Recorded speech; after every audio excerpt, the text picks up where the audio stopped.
Yes, a little bit about Nikhil. So Nikhil is an assistant professor here at the Manipal Center for Philosophy and Humanities, for those of you who don't know him. So he has a PhD in South Asian Studies from the University of California, Berkeley. And his area of study has especially been modern Indian political thought, and more specifically the modern Hindi novel. And he's been writing on this quite regularly in various forums. His book, which is really his PhD dissertation, came out in 2014, and it's called Between Love and Freedom, the figure of the revolutionary in the modern Hindi novel.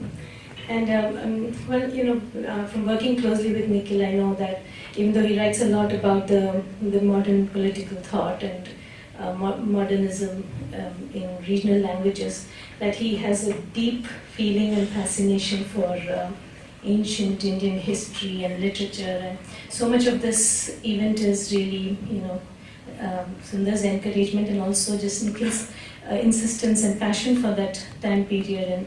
And so, I mean, everyone has been so sweetly and graciously thanking me, but I'm more like the admin staff and helping out with the logistics. So much of this event is about him, and I'll let him present now. Thank you.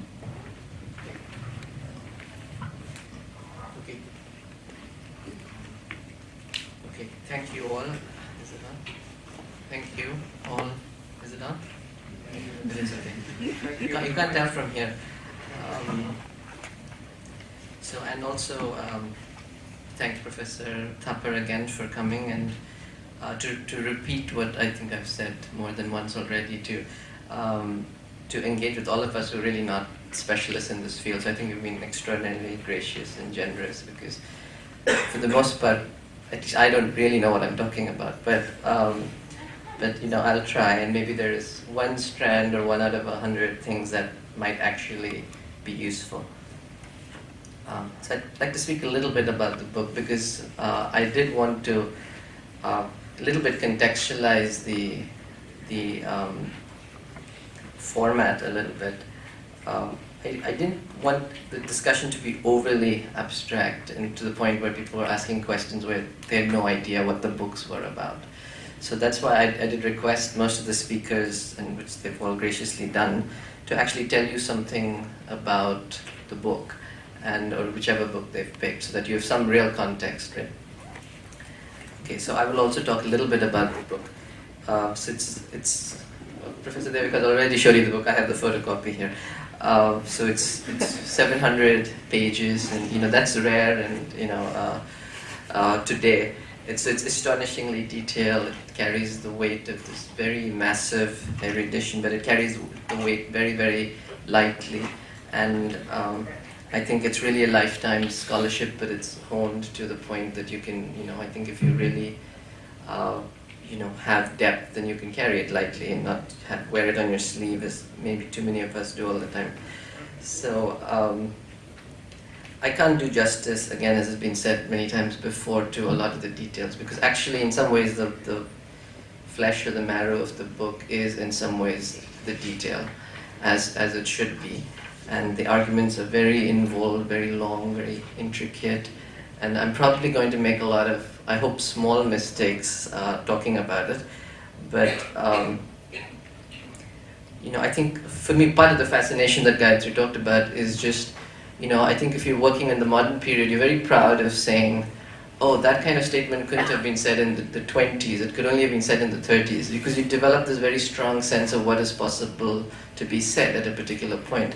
So then when we come to a world where, you're 1500 BC to, 1200, 1500 AD, and where, in some ways Sanskrit is particularly maybe resistant to being able to, temporalize or historicize, and, those of us who've done work with Pollock has made much of this sort of atemporality of it, which I think should be maybe brought down to earth a little more.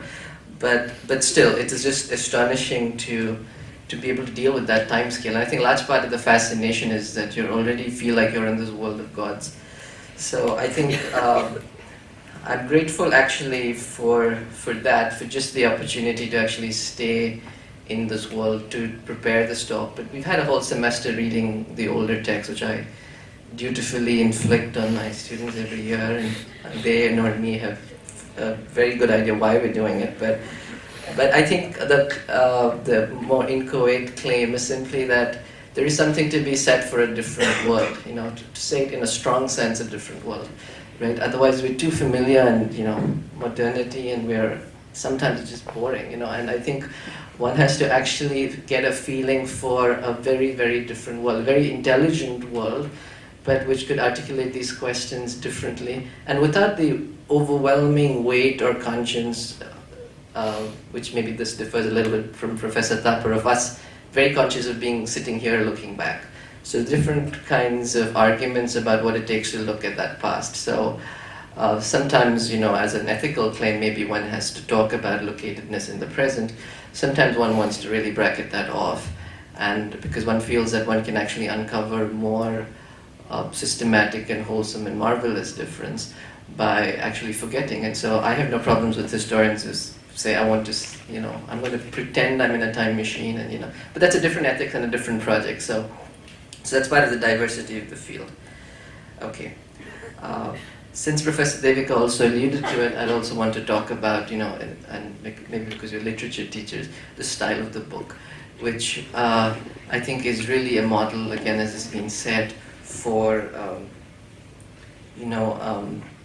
for very unfussy writing, which for my book is very high praise, because I think it's very hard for people to, again, I think it's part of the whole thing of wearing your, wanting to show what you know. So it's very clear, it's deeply internalized what it's trying to say. It's not pretentious at all, which is lots of marks for that. And I think it's just really, it's very efficient, it moves swiftly, so it's, you don't see the work of what it takes to synthesize that amount of material and then just move on. And then keep raising questions and then move on, saying, okay, this is where the state of the field is here, and I've asked this question, and right now nobody can answer this too quickly, and I can't do my next book, so I will just move on. So I think that kind of, there's a lot to be said for that kind of pacing of the writing and the speed and the but it's also light. That a 700-page book being light is, I think, but an important thing to say, because you could read a 200-page book and it could, bore you out of your mind or whatever, or just weigh you down. But I think what emerges out of this with a lot of, one really feels one has learned a lot, and I think one just forgets that that's a large part of the value of reading. That one really learns and one is immersed in this very, very large world. And there are so many, 1,000 different kinds of questions that could be asked. So, so thank you for all that. And so my talk will really be structured as discussion points. So I will actually talk about the architecture of the book a little bit, just to orient you. And Professor Devika has already done it. So we'd split the book, and she did the first half, and I did the sort of second half. But I think the overall architecture also to sort of, ground the discussion. So I'm not, of course, going to repeat what she said. I'll just repeat the titles, because this is another instance of good writing, I think, where your title actually does what it claims to do. Or the chapter titles, really, it's very hard to write subtitles and titles and chapter titles, and and you write all this, and then if you can't find the pithy chapter title that encapsulates it, then you're like, either I have to write that chapter all over again, or I have to, really work hard at coming up with a good chapter title. So I think this actually, so it's worthwhile reading it just so that you get a sense of its movement. So the first few sections are called the search for a historical tradition, which are mostly these historiographic questions, which are very sort of front-loaded, which is also nice. And then it's called the embedded traditions section, which is these fragments of quite detailed discussions from the Vedas, the Mahabharata, and the Ramayana. The third section is called genealogies in the making of a historical tradition. So genealogies are a very, very important source. There are too many of them, and that's where at some level it's hard for a more contemporary reader to understand the investment. I mean, one can understand it, I suppose, that there's a fairly instrumental use of it, but they're a very large part of the tradition. So here there's a concentration on the, from sections of the Vishnu Purana. There's a long section on inscriptions, and again, if you remember the Prashastis and the prologue, what we did. And then as the plays of Vishakadatta, so you have this interaction of the literary and the historical, which I will talk about more, but which I think Gayatri will also bring up. The fourth section is on alternative histories, as has been referred to. So monks as historians. I find this already fascinating. When you say monks as historians, for me it already sets up exactly why it's already interesting for me, and if you think about it, why would a monk be interested in this maybe secular, worldly, and partisan, as we will see, enterprise? Because I think one of the very interesting points that made is that history was really openly partisan in certainly the Buddhist times. So there is no attempt or desire or hope maybe for a kind of overall history, or I want to open that question up in a strong way. Does history give up this claim to a kind of third-person stance, or objectivity, if you like?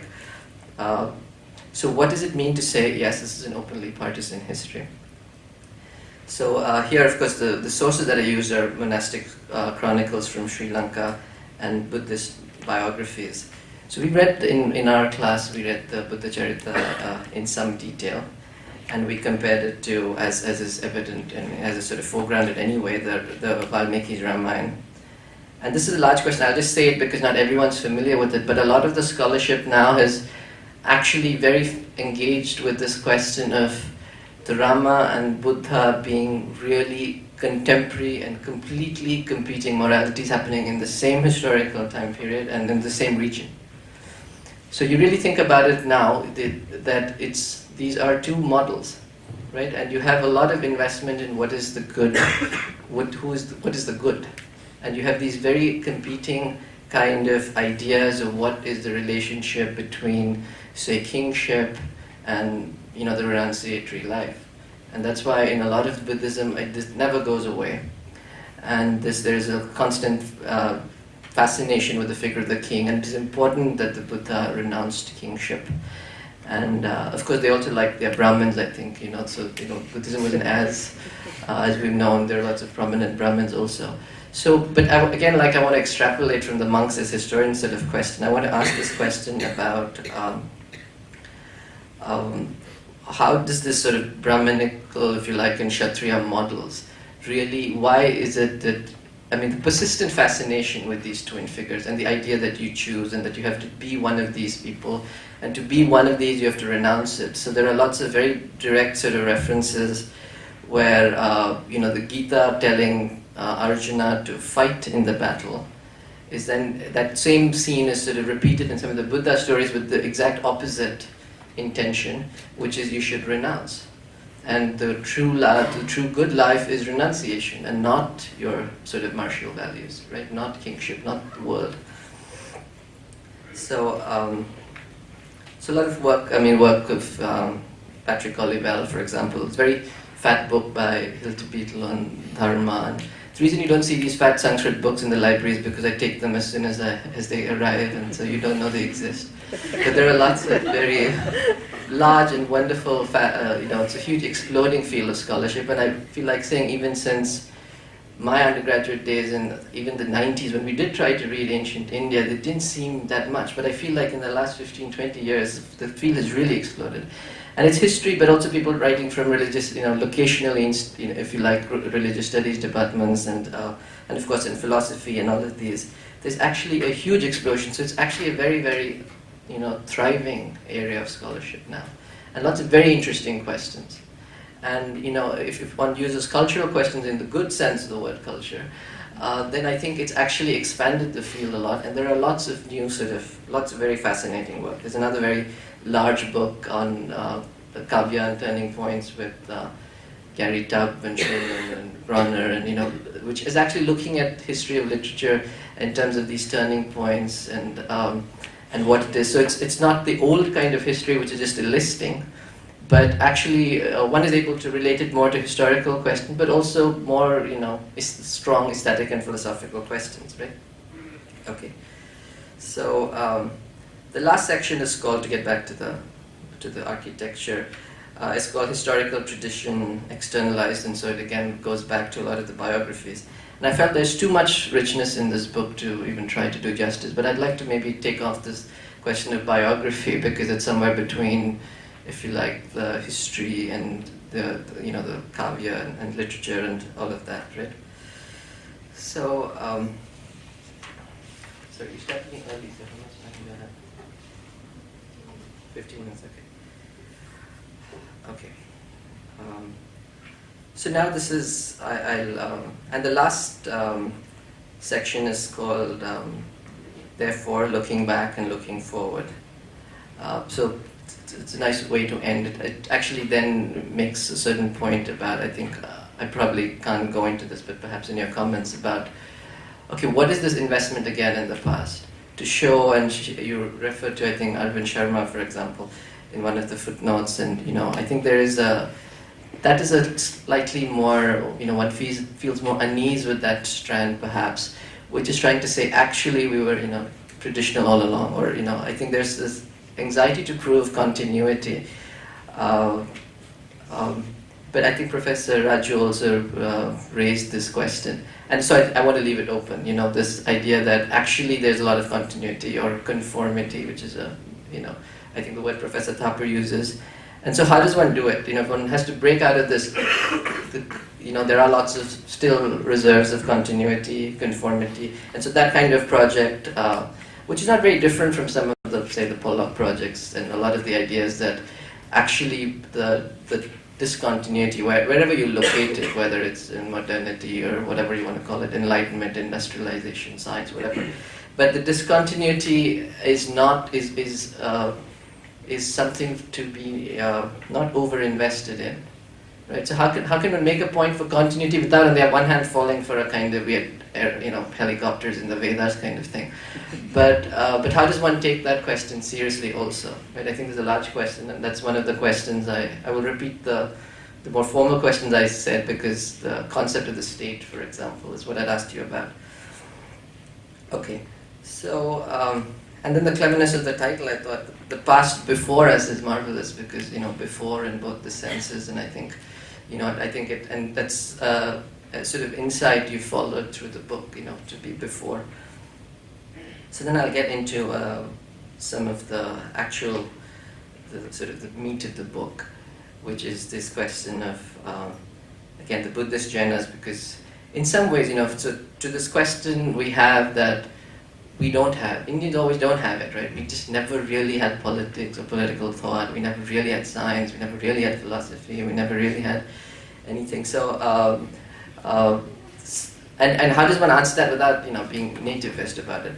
So, I think the Buddhist Jaina moment is very important, because they seem to be much closer, maybe. So this is the contention to this modern genre of history, right? And Professor Thapar refers to the type of language used and the intention of the authors, right? So I'm just going to leave these open, these categories, but I think there's some things we can sort of work with. There's more concern with chronology, there's more concern with purpose, and since textures of time has been invoked before, and I invoke it again, not least because we've discussed it in class for a while. This question of history, and I think maybe it was Pollock who reviewed the book somewhere, and he said, well, what is this anxiety of proving there was some sort of history? A lot of the more post-structuralist people also said this. Why prove there's history? It could be just all text, right? So I think that's not a position you want to say. But for me, what's slightly more interesting than that is that he says there's no history doesn't function as a shastra, if I remember. So you have aesthetics, which is at least at some points became like a shastra. So you had what effectively it means is some sort of practice, like shipbuilding. You could have shipbuilding without engineering. So you could have history writing without sort of theory of history. So that kind of debate, which goes back again to a lot of the science debates, we had we didn't have these more general principles of the field. So when one looks at these Buddhist and Jaina chronicles, one would want to deal with the sort of question, right, about practice, embeddedness, all of that, right? And the investment in this question of history, of course, and it's interesting for me that at that point they still say, okay, we have history, and somehow to say its history is to make it more real, and that was also one of the questions. So you might think, and I think this question was also asked yesterday, about what if you had history or not? But we know that the fictionality of, say, the Hindu gods was a big deal in, say, the 19th century. Like, Christ was better not because he had better ideas or he was nicer or anything, but because he was real. So this was really important. It's still important today. So, I mean, how does one really unpack this question, and does it mean that we then insist on a historicity? But if not, then how does one unpack this sort of claim, right? So we do not seem to be able to get out of this, right? So to go back to how was the Buddha exemplary, I'm wondering if this is a slightly different model of historicity in the world. So here he was, you tell me when there are 5 minutes left, right? Okay. So he was ethically exemplary. So this is one, the ethics. It foregrounds the ethical question. And B, there's a notion of a turning point. I don't want to say in history because then you're kind of back in the cycle, but there's some notion of a turning point, right? So then we see the evolution of these things. Like I said, it was always, I'm interested in this idea of history actually being openly sectarian. Why can we not make a claim to a kind of persuasion or argument without it needing to fall back into, a sort of total history, if you like, right? Okay. So a lot of history writing then is to rewrite the same story again. The more sectarian you get and the more there are quarrels, then people write more and more history because you're trying to prove. I would have liked to, this is where maybe the literature background or the more interest in the actual mechanics of the rhetoric, so to speak, would have been important to me, because how do you keep rewriting the story of, say, the miracles or the Enlightenment, because these are the crucial points, right? This is what makes it not just somebody else's story, but the actual fact of the Enlightenment. Not our favorite Enlightenment, but the Buddha's Enlightenment.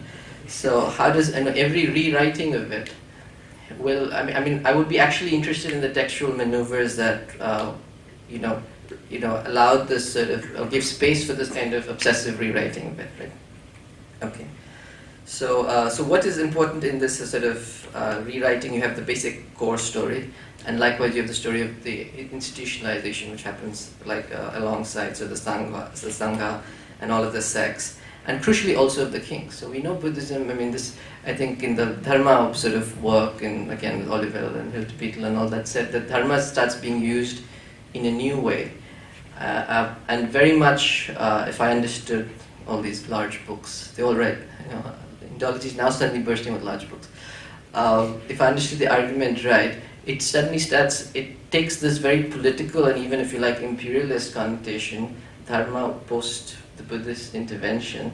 And so from being, I don't want to say private, but certainly the kind of universalistic morality is very much tied to imperial power, right? And I'm wondering what it means to own up to this. Buddhism is anyway seen as very urban sort of religion, anyway seen as, of the more sort of evolved, larger polities, as opposed to the what is believed sometimes some people as the Hindu ideal of the little kingdoms. The Mahabharata has these smaller sort of polities.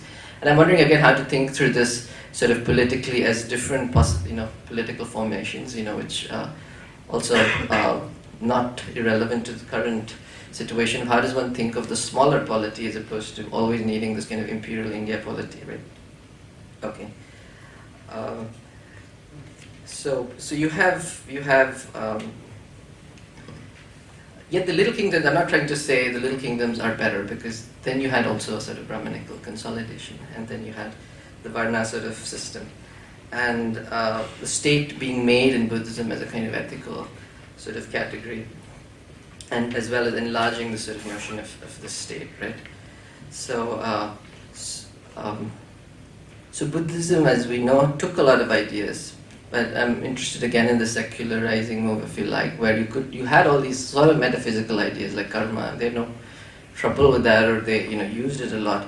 But then how do you use those without it being quite divinized in the same way that it does in Hinduism? So you have a lot of the same metaphysical categories, and then you just bracket off all the floating, fighting gods, right? So I'm interested in this very people Hindu imagination, but where Buddhism could really use a lot of the terms, but without that divine overlay. And so what does it speak of that sort of interaction, right?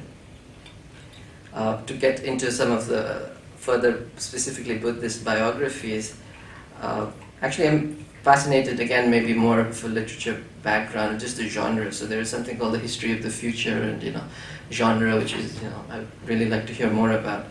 But and it always struck me that the common utopias in all of these cultures wanted again, it's not maybe it was in the Adam and Eve sort of innocence rhetoric, but they just wanted to be lazy, I think, because all the utopias have ample leisure and no labor.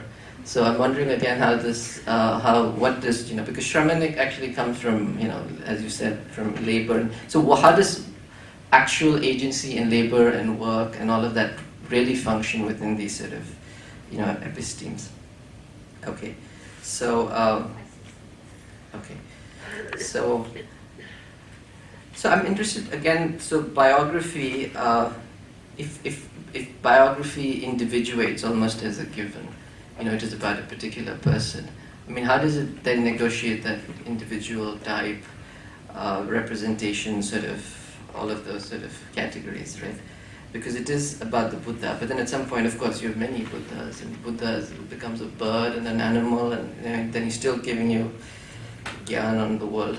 So I'm actually interested in how these genres sort of travel, and this endless rewriting of the Enlightenment and of his death. I think these are apparently the two most. So I'm actually interested in that structure too, where these are the two things, and that's really worth talking about, really, your enlightenment and your death. So and because it's a quasi-divine figure, right? I mean, the Buddha. So then, what does death mean? It's not at all, I think, like the death of Christ or the Christ on the cross. I think it's a very different understanding of what death means and why this has to be endlessly sort of rewritten, right? As you said, this sort of, you do the mirroring with the Rama figure, you can see this a lot about, the humanness of Buddha, the humanness of Rama, and not so much the Rama of the Ramayana, but since we've read all the Bhava Bhuti and all of that, it's so important to show the sort of human divine sort of figure, and I would have, I think you avoided comparing directly in terms of ideas, but if it's something worthwhile for you, I'd like to actually just put it on the table, and you can actually go through a series of. There are many Ramas and there are many Buddhas. So, but if you can construct a kind of column and then keep comparing it, I think that would tell you a lot about, the sort of the deeper world of these people and time. Okay. You said 5-6 minutes, right? Not 4. Yeah, so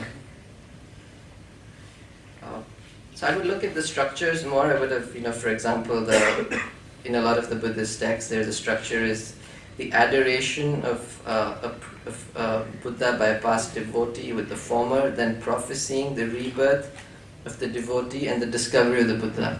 You won't understand it, and it's a little complicated.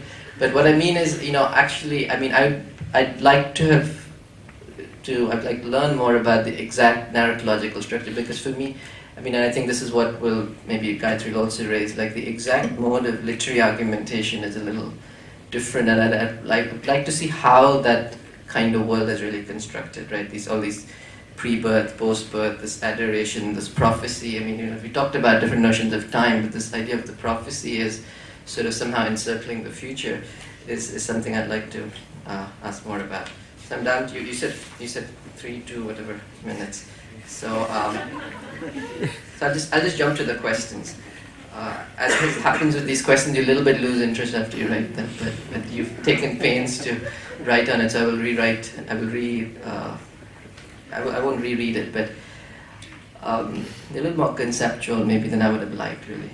So I'm kicking myself for it. But I think it's this question. One is I want to ask the question of the state, which is a sort of standard question, which is, you could say, it seems very descriptive at certain points in the early thing to say, for example, kingdom, not state. The word's used somewhat loosely, but we're a little bit stuck with the modern notion of the state, which we feel is post, Enlightenment, modernity, whatever you want to call it.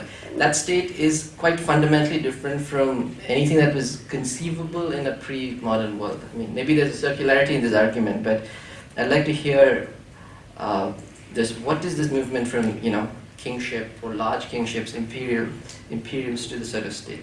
Because if it's really a foundational concept, the state and the other, the masses, the state mass sort of dyad, then how does one really write about this in a pre-modern world? One can just have larger and larger aggregates of kings and kingships, but then you won't really have the state. Or if you do, then how does one, it's almost like a norm. So how does one sort of use that term, discriminately? The second question, I think, again, has been raised by many people, which is that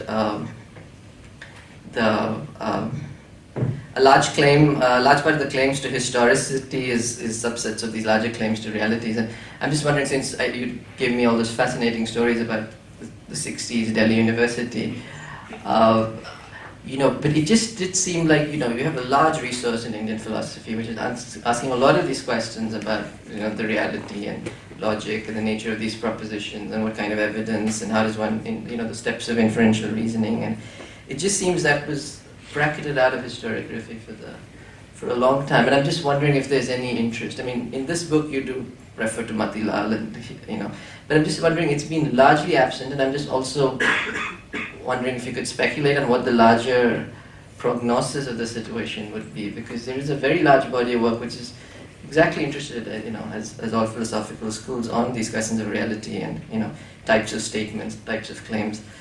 And there is a sophisticated tradition in the Mimamsa, in interpretation, aesthetics, all the Nyaya schools.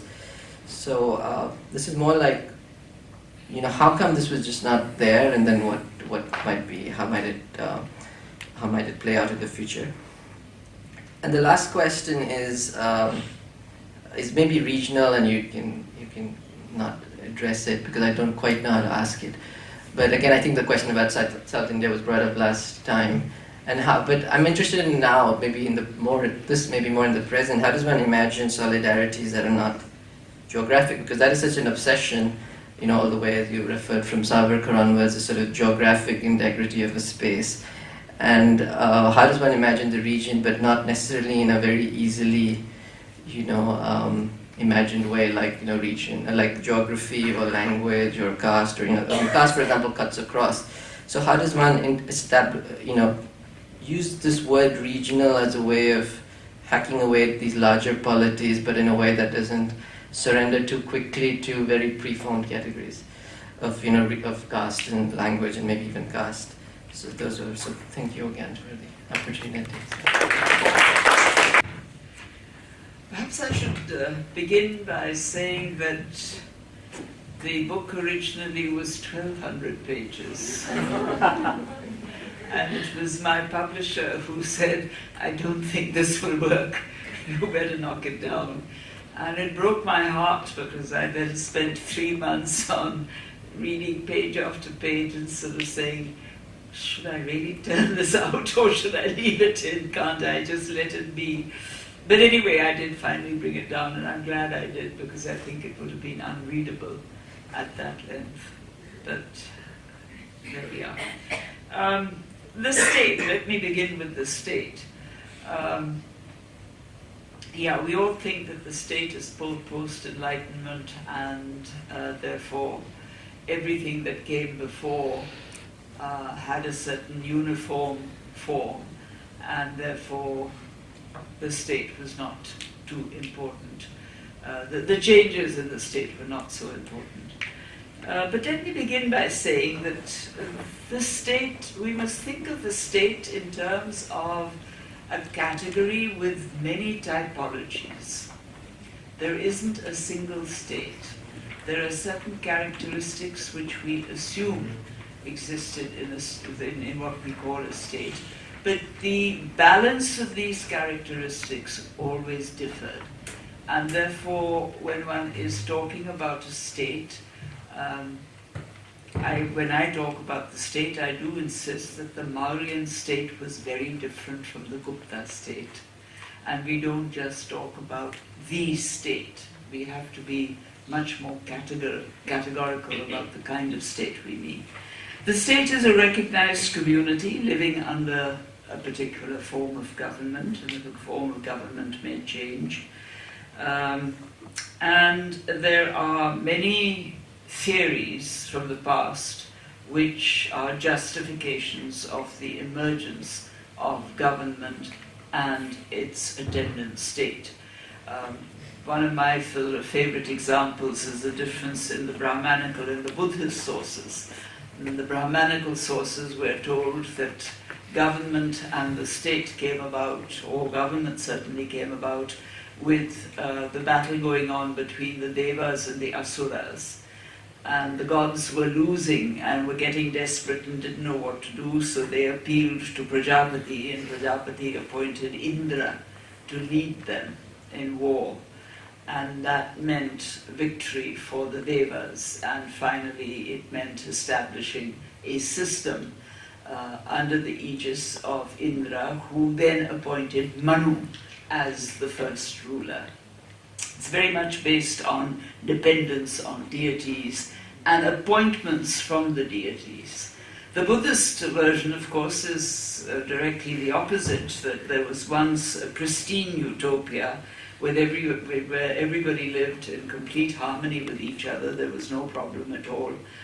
And then one fine day there was a gradual shift towards men proclaiming that certain women were theirs, and so the family came into existence. And once the family came into existence, it gradually led to battles over ownership of land and production of food to feed the families. And finally there was such terrible confusion that people came together and selected or elected one of their own, elected in fact, to govern them, to make laws by which they would all observe, the Mahasamanta. Now there is a very great difference, and I can assure you that people like Rousseau and Engels had not read the Buddha, but the story is the same. So one rather suspects that this is a story from the Brahmanical side and a counter-story, much more in keeping with Buddhist thinking from the Buddhist side. But there is that there. The state then focuses on, initially the state consists of small polities, and it consists of oligarchies, not even democracies. Even the great Athenian democracy, for example, much doubted and much spoken about in political theory. When you come down to the nitty-gritty, the city of Athens had 2/3 of its population was a slave population, and 1/3 was the free citizenry. And it was the 1/3 that ruled the city, and therefore this can hardly be called a democracy. But it is an oligarchy, and that is exactly what the Garna Sanghas were in the mid-first millennium in northern India. They were oligarchies, or to use the more fashionable anthropological term, they were chiefships. And it does make a lot of difference if you start reading the texts. If you remember that the word Raja, that is used both in the Vedic literature and in the Buddhist texts, simply means the one who is leading, the best person who is leading, nothing more. So it could be a chief.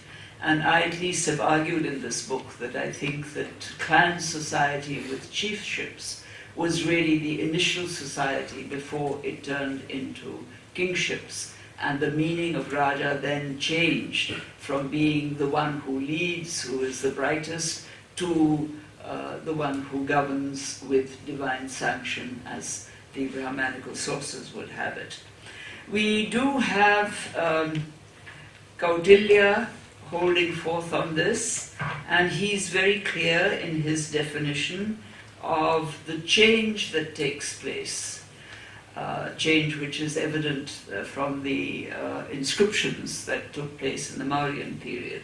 And he defines the state as having a king, Swami, ministers and administration, a capital, a city from where government was carried out, a treasury, because by then there were taxes being collected, and once you have taxes being collected, you have to have an authority that collects them, an authority that keeps them and uses them as it chooses. And it uses them on coercion of various kinds, including the army, the armed forces, which is a very important aspect of coercion, protection of territory, and an ally. That is also a necessity in a state. This, according to Kautilya, is the definition of this change that has taken place from simple clan systems. He doesn't refer to them as clan system, but still, from a simple form of rule by a Raja, a centralized authority, to something much more diverse. When I say that the Mauryan state is different from the Gupta state, let me elaborate on this a little bit and argue that the Mauryan territory, being a very large territory, and we don't know whether the Mauryas actually controlled every bit of that territory. The boundaries are given according to wherever the Ashokan edicts are found, which is in itself a rather uncertain way of locating boundaries, but nevertheless, even if we assume that the edicts were all put up in places that were within the Mauryan Empire, then you have really a subcontinental empire to govern. And given the technology and the communications of that time, assuming that there were no aeroplanes and helicopters, it has been calculated that it would have taken the best part of 2 months, if not 3, for an order passed in Pataliputra, the capital, present-day Patna, to reach the big centers such as Gujarat, the places like Sannati, where edicts have been found, and the northwest of India particularly. Now, given all of that, and then various other factors that go into the discussion of administration, I at least have argued that the Mauryan administration really consisted of 3 levels of administration. One was the directly centralized administration, which probably covered a major part of the Ganges plain, which is the kind of area that Kautilya is dealing with in the Arthashastra. And then you have what I call core areas, the northwest, Gandhar, Gujarat, Orissa, where you have a kind of replica of the central administration, but functioning at a much more localized, decentralized level, so that some decisions would certainly be taken by these local authorities, not waiting for orders from the capital. And the third category is the much more vague category of what I call the peripheral administration, which is, for example, in the forested areas where the officers would go in, would collect the goods in kind that were supposed to be given as tax. And this is very clearly stated, that where there is agriculture and artisanal production, the taxes consist of the following categories, and various categories of taxes are given. And the amount to be collected is also mentioned in terms of coinage, as indeed salaries are mentioned in terms of coinage. Whereas in the peripheral administration, it's all, you go to the forest areas and you collect timber, and you collect honey, and you collect lac, you collect items, which the administration then brings to whichever center needs them. The Gupta period administration changes. It's a much smaller polity to begin with, and it's largely centralized administration, except in small pockets where you have these core areas and decentralized administration, but of a different kind. The post-Gupta period sees again a change, where the oligarchies or chiefships have been done away with, and so you don't have that administration. But you have kingdoms on a smaller scale as compared to the Gupta and the Maurya.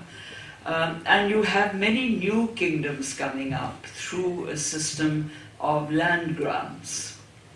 And then, those of you who have looked at the historical debates will know that there was a very extensive debate amongst historians as to whether this can be called feudalism or not. Feudalism, of course, meaning feudalism of the European type, or of the Marxist type in the feudal mode of production. And on this there has been a very, very extensive debate, a very interesting debate, which has pushed a lot of the evidence for the reconstruction of history in this period in many directions and in the asking of many new questions. There is not complete agreement on the matter, as is the case with most interesting subjects. They are open still to question, and so there are some people that accept degrees of feudalism from a small degree to a very large degree, and there are others who reject it altogether. So the point that I'm trying to make really is to say that historically it is incorrect to say that there were no states prior to the Enlightenment period. What happens in the Enlightenment is that you get a different category of state. You get a state that gradually evolves towards democratic functioning, in which it is not a top-down functioning so much as a functioning where people are demanding representation in the systems of governance. That is a very major difference in the kind of state that comes in. Although it doesn't come in immediately and it doesn't come in overnight, it takes a long time to evolve. And then gradually, of course, from the late 18th century onwards, you also have the concept of the nation. So do remember that in the post-Enlightenment period, many historians make a distinction between the state and the nation-state. The nation-state is what we are talking about, and not the state as such, because the state as such consists of many kinds of states which existed in the earlier period.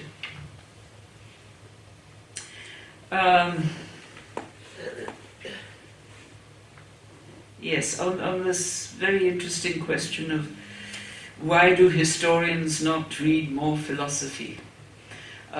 This is something that has struck me, and it struck me particularly when I was actually writing the book.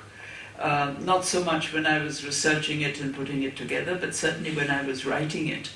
I was very struck by the fact, which is why I do make these little token references to Matilal and to Sundar and so on, because it did strike me that it is essential for somebody who's talking about the context in which these texts were written to know something more about the wider spread of what was happening in the philosophical scene at that time and what were the discussions.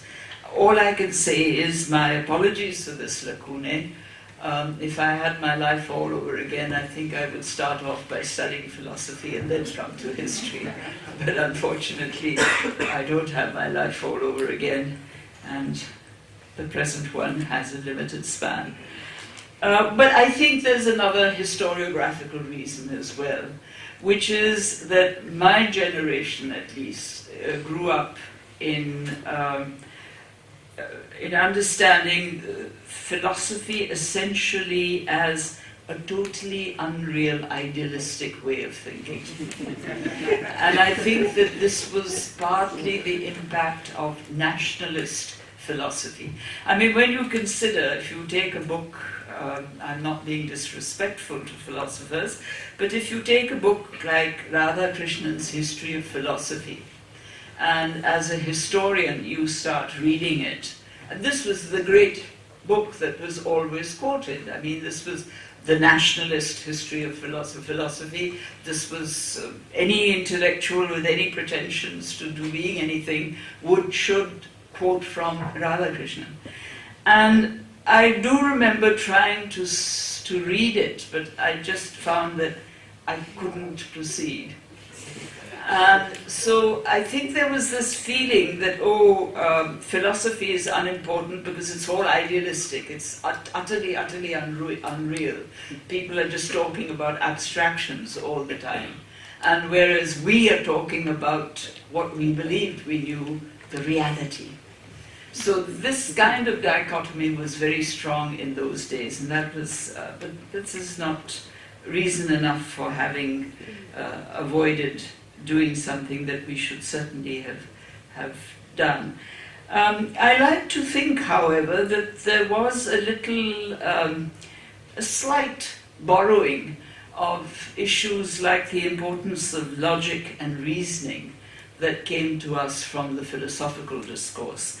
It came to us much more from the philosophical discourse of European philosophy than it did from Indian philosophy, for the simple reason that we really didn't take sufficient trouble to read Indian philosophy. But I would agree that it was, our hesitation grew out of the fact that it was a different time, a different society. There was, at that time, no nation state. We were moving towards a nation state, or we had just become a nation state. And there were lots of different identities, and we were bothered with trying to find a historical explanation to how we were to make these identities cohere.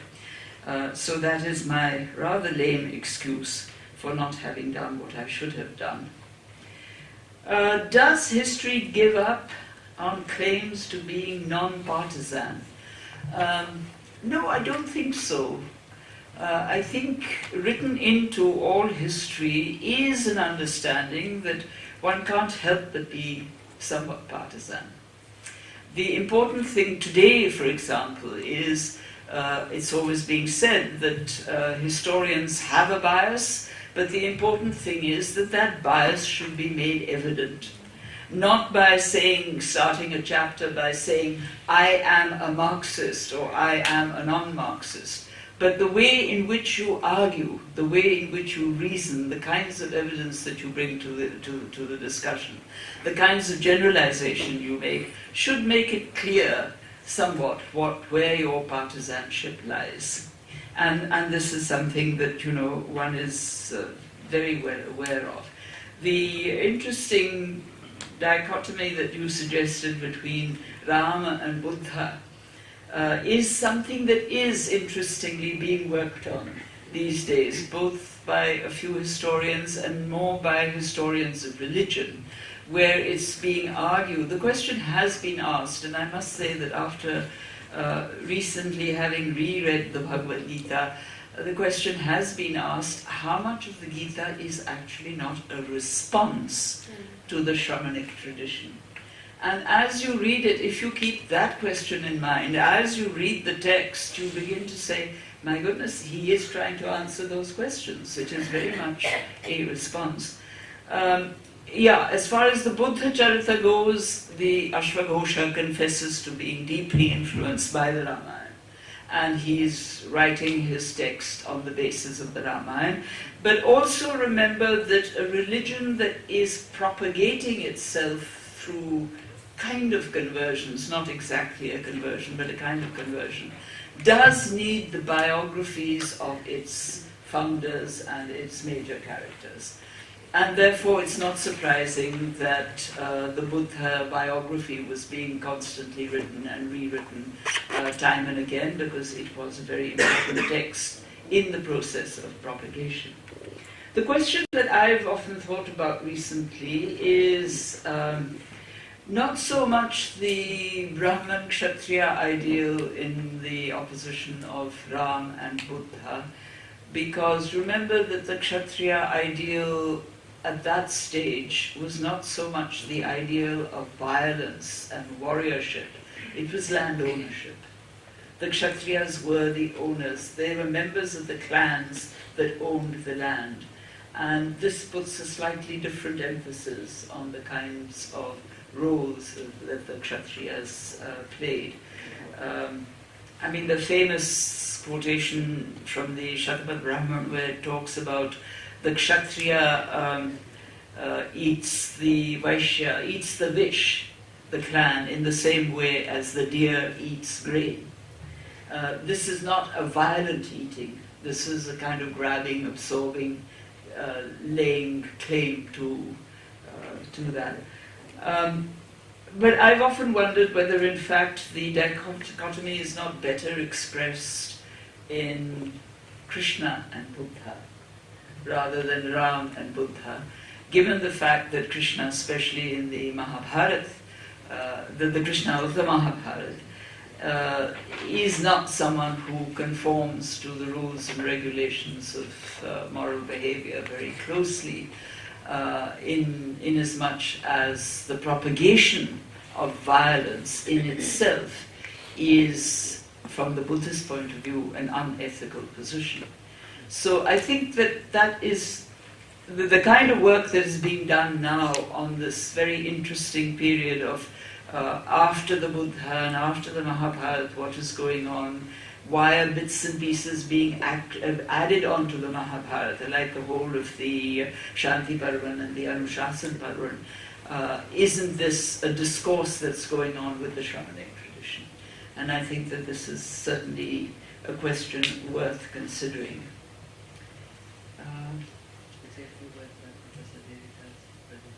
Sorry? You could say a few words about Professor Devika's, or did you just I together? did that. I'm sorry. I did that, yes, Sorry. I did that. Yes, no, I did that. I think, was that all, or was there anything else?